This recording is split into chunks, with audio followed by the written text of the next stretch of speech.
Much about us isn't, of course, very free. We are, in Heidegger's unusual formulation, thrown into the world at the start of our lives, thrown into a particular and narrow social milieu, surrounded by rigid attitudes, archaic prejudices, and practical necessities not of our own making.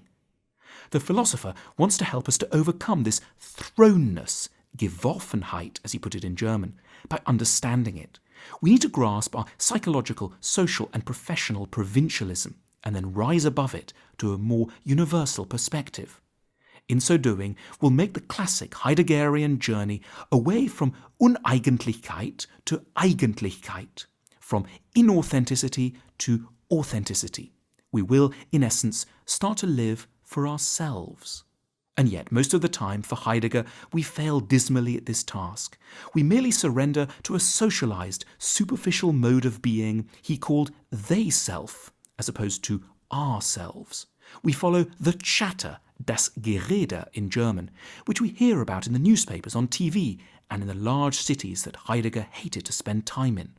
What will help us to pull away from the they-self is an appropriately intense focus on our own upcoming death.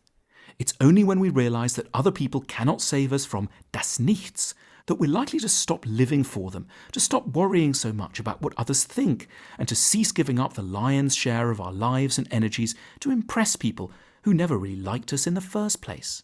When, in a lecture in 1961, Heidegger was asked how we should better lead our lives, he replied tersely that we should simply aim to spend more time in graveyards.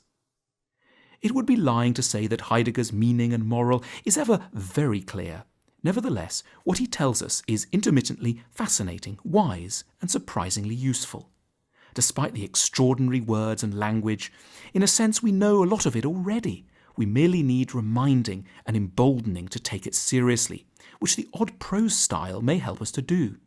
We know in our hearts that it's time to overcome our Geworfenheit, that we should become more conscious of das Nichts day to day, and that we owe it to ourselves to escape the clutches of das Gerede for the sake of Eigentlichkeit, with a little help from that graveyard.